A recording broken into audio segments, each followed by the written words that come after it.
Waheguru Ji Ka Khalsa, Waheguru Ji Ki Fateh. How are you today, Taran? I'm doing good. What about you, Niam? We're so lucky to just be here. We don't know how blessed we are to do this Shahidi program about the Chaar Sahibzaade, because it's really important as they sacrificed their lives for our religion and our future generations. So, talking about all of the battles that they fought in to sacrifice, can you tell me about the battle when they were at Anandpur, Sahib? So, the Chaar Sahibzaade, Guru Gobind Singh Ji and his family, they were living in Anandpur, Sahib, but then the Mughals, they came over to try start a war, and then we were fighting back, killing many, but then we had all the Sikhs there, and then after a few months, many months, we were running out of supplies, and then we were living off leaves, and it was really hard conditions for us Sikhs, but it wasn't it wasn't just hard for us, it was also for the Mughal soldiers. So some Mughal soldiers, they rebelled against their leader. They wanted to be with their family, didn't they? Yeah, because it was really cold and there was a disease going around. And then the Sikhs, we didn't want to fight, but we had no other choice, otherwise we would have been killed. So the Mughals, they came up to us, they got some messengers and said,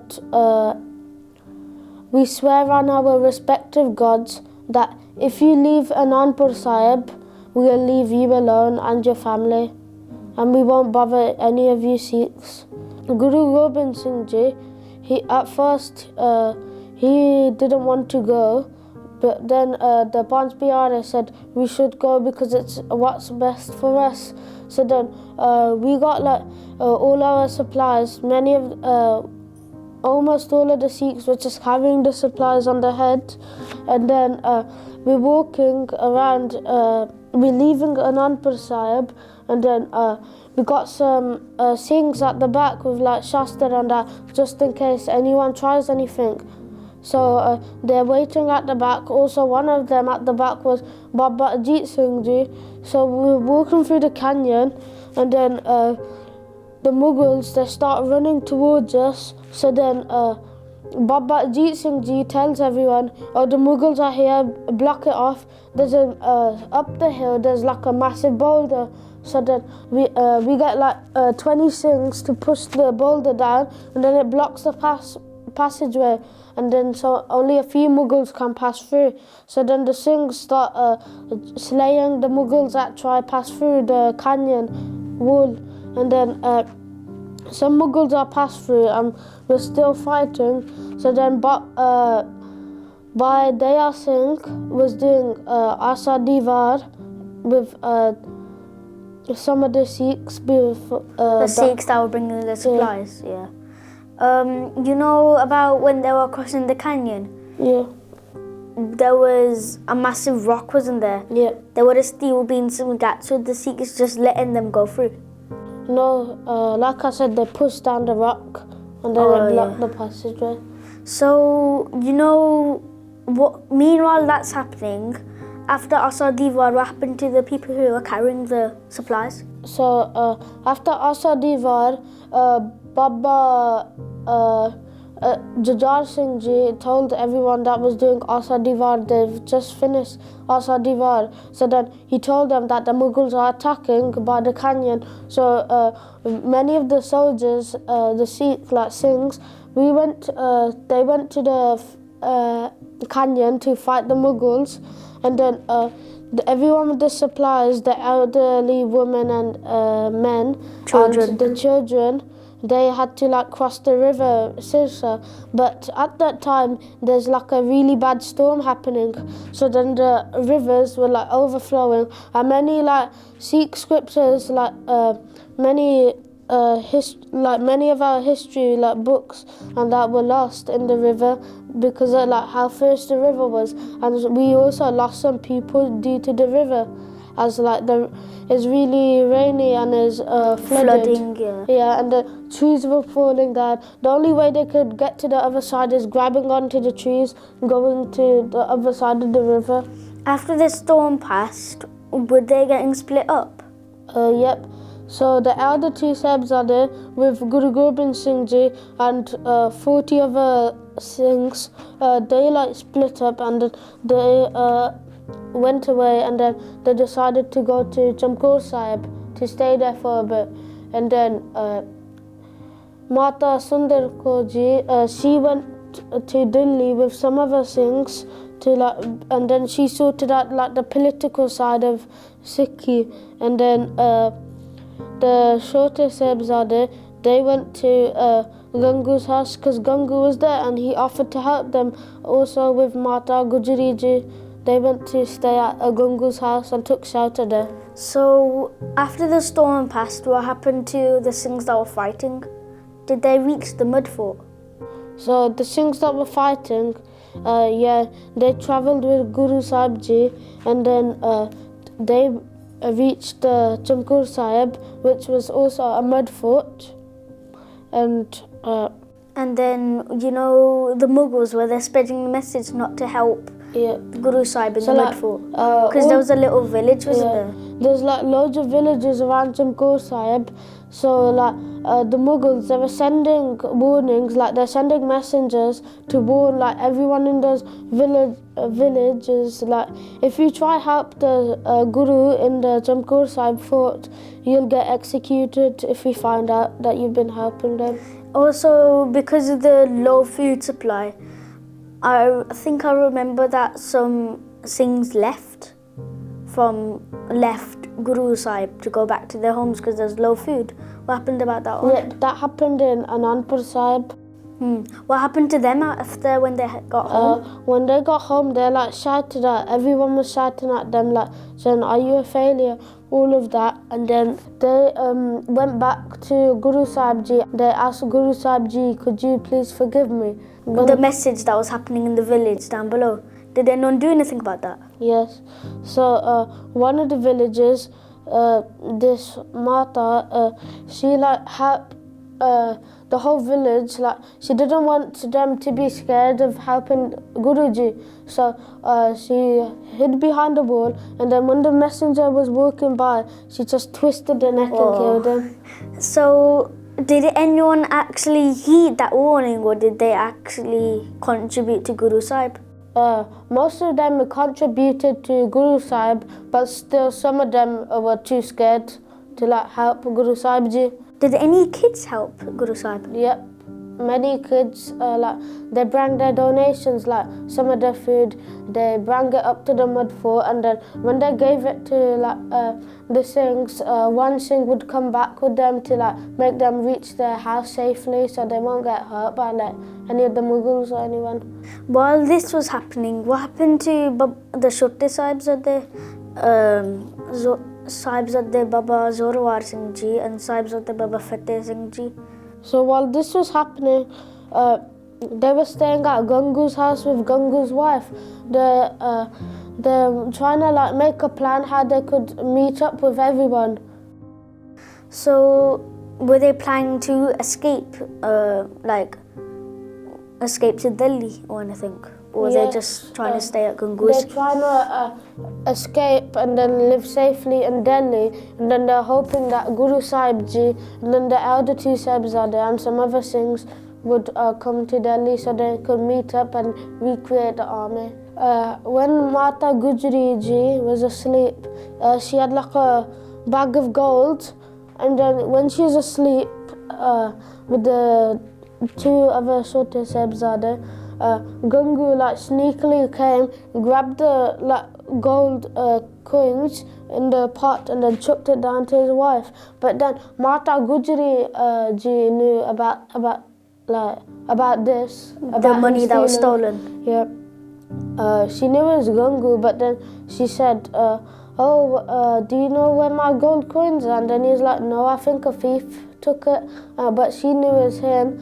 And then he's like, oh, should I report it to the police? And then she was like, no, because they haven't stolen my valuables. And then Gangu was like, what, they have though? And then she's like, no, my real valuables are here. And then she pointed at the two Chaar Sahibzaade. Oh, Guruji, that's such good, isn't it?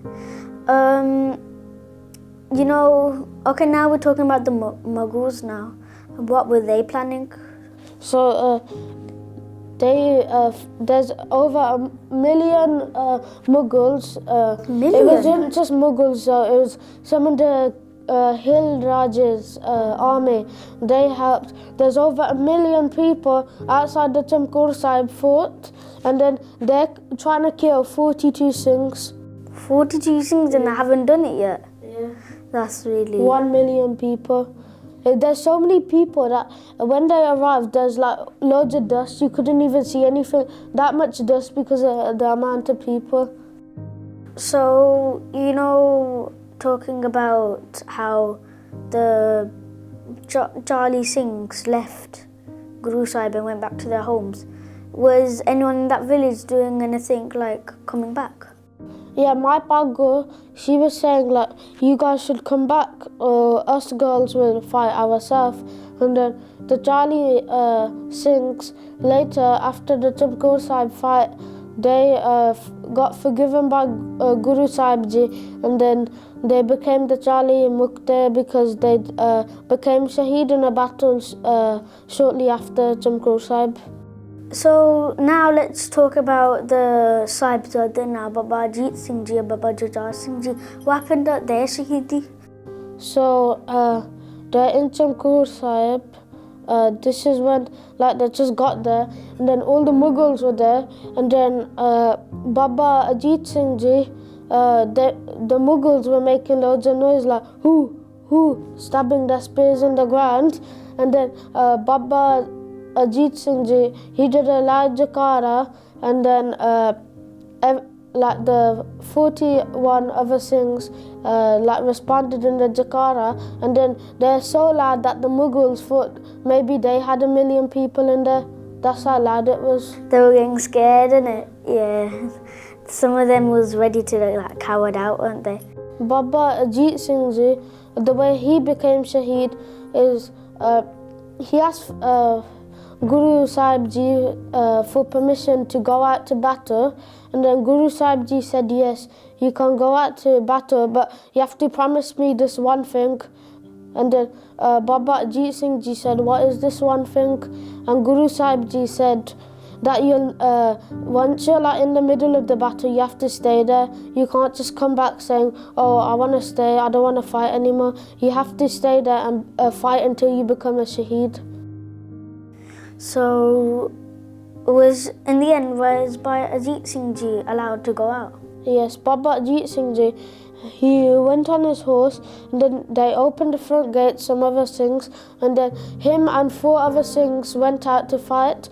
Baba Ajit Singh Ji's horse sprang out, and then the Mughals were shooting arrows at Baba Ajit Singh Ji and other Singhs, but they were dodging it all, and then Baba Ajit Singh Ji, he's slaying many Mughals for many hours, thousands of Mughals, he's killing him and the other Singhs, and then soon it was just him left. So then he had no other weapons, so except for his shield and his bow and arrow. So the bow and arrow was underneath his horse. So he grabbed the bow and arrow, jumped on the horse, and then jumped up and then shot the bow and arrow. Is aiming straight at Wazir Khan. But then luckily, unfortunately, Wazir Khan did that, and then it missed, and then it hit the guy behind him.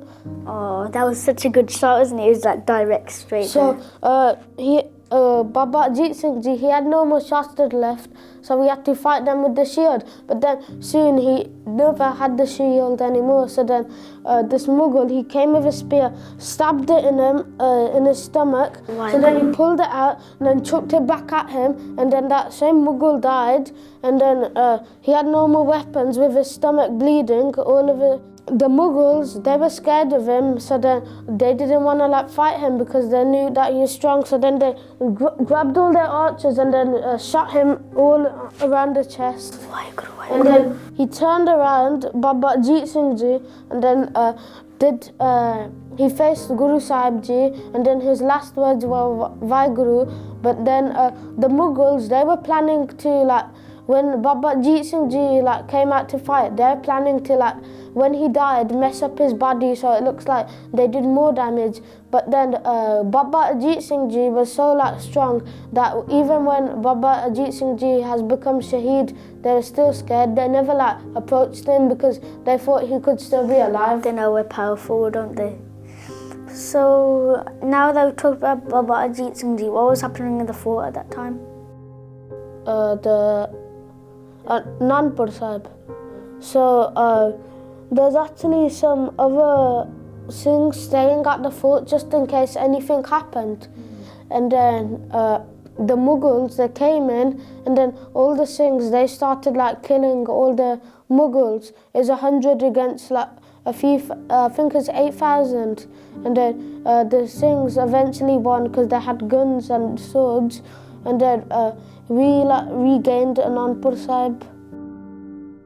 So now let's talk about Mata Gujri Ji staying at Gangu's. Did they move or anything? So Gangu, yeah, he's like blinded by the greed. So he told the Mughal officials that Mata Gujri Ji and two Chaar Sahibzaade were staying at his house. Then the Mughals came to his house and then took him into this like big carriage, and then they're riding around through Sirhind to show everyone what happens. But then everyone wasn't scared. They were like, wow, these people are so brave. And then when they were going in, the one Mughal asked, where should we keep them in? Should we put them in the guest bedroom? And then Wazir Khan was like, no, they aren't royal guests, so just put them in the Thanda Burj, where only even the strongest of men, they turn blue there. That's how cold it was. And keep in mind, that was in the month of December that they were staying in there, and they're really young too and really old. So cool, isn't he? Yeah. At least he gets his payback in the end. Now, what happened? Wasn't the Chaar Sahibzaade, they got called into the court of Wazir Khan?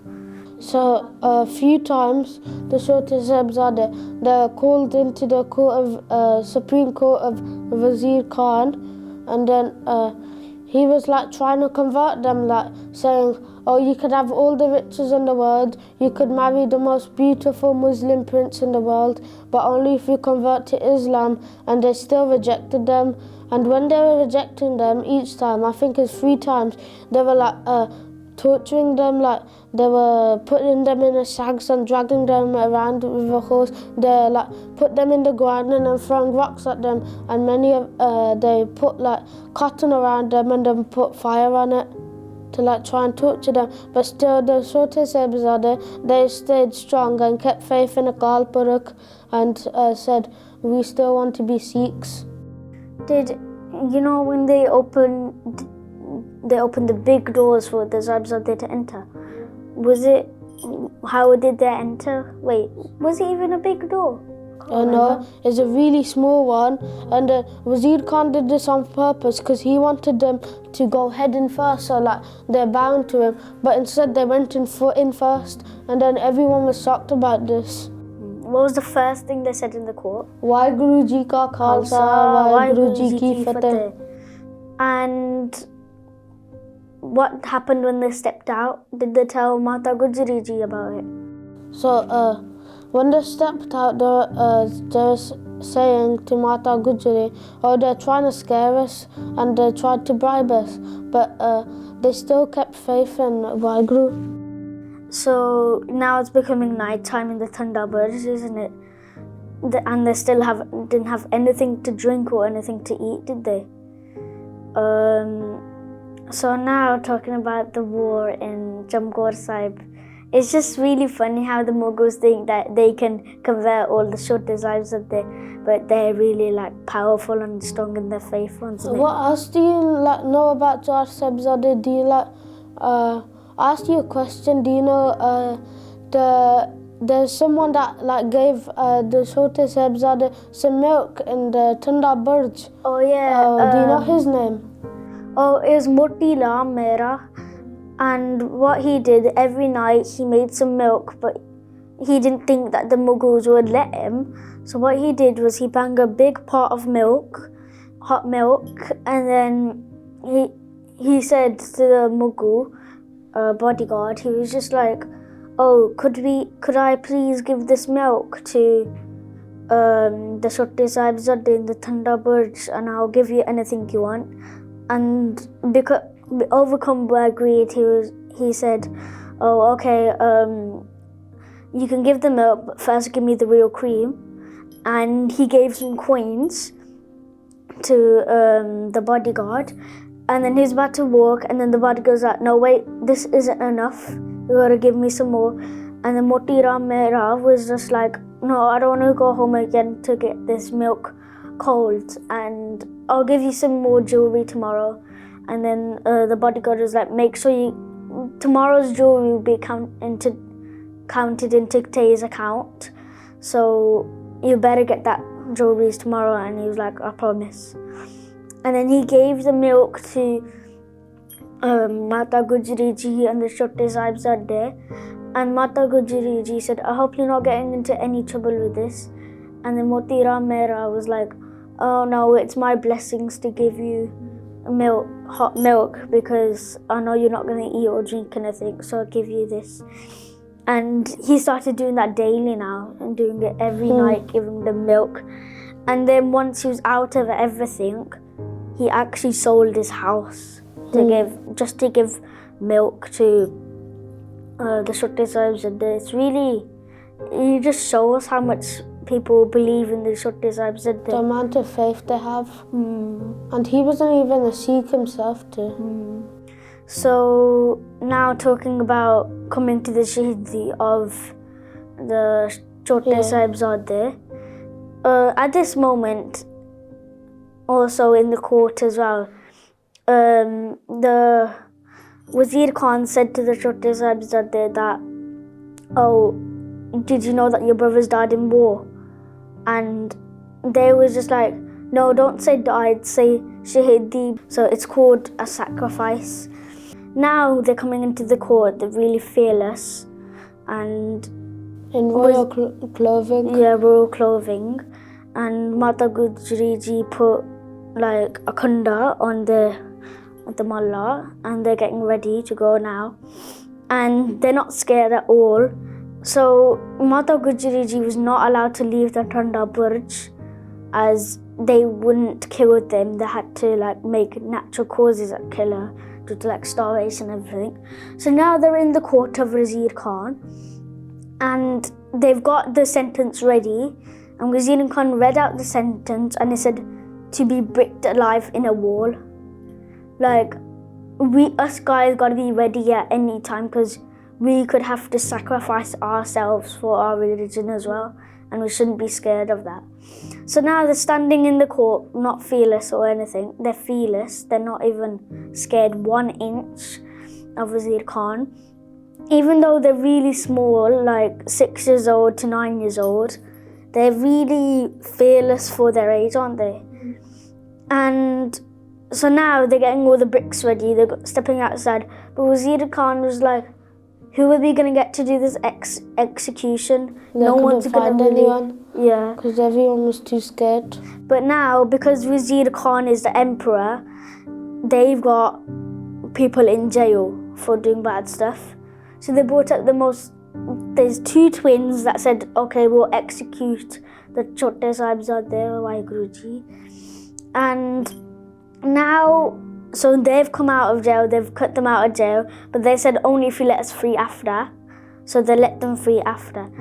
So now they're bricking up brick by brick, but they're also reciting They're going Ek Onkar, Satnam, Karta Purakh, Nirpau, Nirvair, Akal Murath, Ajuni Sevang, Gurprasad, Jap, Ad Sach, Jagad Sach, Hai Pi Sach, Nanak Hosi Pi Sach, Vaheguru Ji Ka Khalsa, Vaheguru Ji Ki Fateh.